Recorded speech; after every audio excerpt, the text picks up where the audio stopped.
समय police YouTube channel में आपका स्वागत है। मैं गुलाम हैदर, एडिटर समय पुलिस। बता दें कि नरेंद्र मोदी सरकार के 100 दिन मुकम्मल हो चुके हैं, लेकिन इन 100 दिनों में महंगाई आसमान पर है। सब्जियों के दाम आसमान पर। लहसुन आज की तारीख में 400 रुपये किलो बिक रहा है। इससे आप अंदाज़ा लगाइए कि दूसरी सब्जियों के दाम कितने बड़े होंगे। और रुपए का स्तर दिन ब दिन गिरता जा रहा है। इसी को लेके कांग्रेसी प्रवक्ता सुप्रिया जी ने एक प्रेस कॉन्फ्रेंस ली, जो आगे देखिए।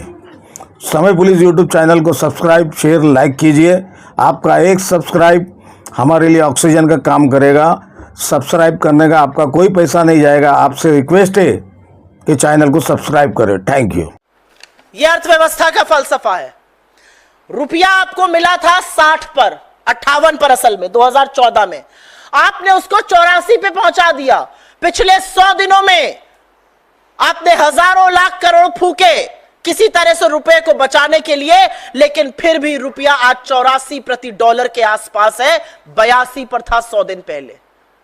यह असलियत है। असलियत यह है कि फॉरेन डायरेक्ट इन्वेस्टमेंट, जिसका बहुत ढोल आप पीटते थे, वो लगातार गिर रहा है। ना सिर्फ डोमेस्टिक बल्कि फॉरेन इन्वेस्टर्स को आपकी पॉलिसी पर कोई विश्वास नहीं है। बेरोजगारी लगातार नए कीर्तिमान स्थापित कर रही है। यह देश की अर्थव्यवस्था का हाल है। और महंगाई की मार सहे बिना तो बात कैसे होगी। महंगाई डायन खाए जात है, बड़ा गाना था। उस गाने में एक लाइन और ऐड करिए, सखी सैया तो नईखे कमात है, महंगाई डायन खाए जात है। यह महंगाई का फलसफा है। महंगाई का यह हाल है कि चुनाव होते ही टोल टैक्स आपने 15% बढ़ाया, दूध के दाम आपने तुरंत बढ़ाए, सीएनजी का दाम बढ़ाया, आटा का दाम बढ़ाया, दाल का दाम बढ़ाया। आपने कमर्शियल गैस का सिलेंडर करीब करीब 50 रुपए दो बार करके महंगा किया। आपने मिडिल क्लास पर एलटीसीजी इंडेक्सेशन जैसी बार करी। यह आपका असलियत है। यह महंगाई की मार है। जो देखना चाहे वो जरूर देखे। ऐसा कोई चीज नहीं है जिसको आपने सस्ता किया है पिछले 10 सालों में।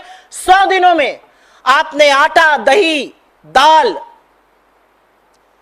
दूध,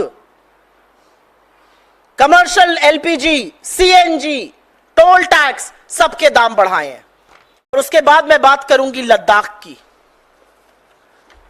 आपके वहां के सांसद ने, आपके वहां के काउंसलर्स ने, जब तक आपके सांसद थे अब नहीं है, उन्होंने लगातार लद्दाख के मुद्दे को उठाया। लद्दाख के लोग आक्रोशित हैं, सड़कों पर हैं। चरवाहों ने कहा जहां तक हम पहले जा पाते थे नहीं जा पाते, चीन अतिक्रमण करके बैठा है। 21 कोर कमांडर लेवल की टॉक्स में चीन बार बार यह कहता है, आपका प्रधानमंत्री भी तो कहता है कोई घुसा हुआ नहीं। आप चीन का नाम नहीं ले पाते, यथावत स्थिति अप्रैल 2020 की बरकरार नहीं कर पाते। और असलियत यह है कि पूरा का पूरा लद्दाख आंदोलन करने के लिए सड़कों पर उतरता है और आज पैदल मार्च दिल्ली के लिए कर रहा है। क्या करिएगा? लद्दाखियों के लिए भी सड़कें खुदवा दीजिएगा, कीले गड़वा दीजिएगा, सीमेंट की चट्टानें लगवा दीजिएगा, आंसू गैस के गोले छोड़िएगा, लाठियां बरसाइएगा, जो इस देश के किसानों के साथ किया। यह लद्दाख की स्थिति है।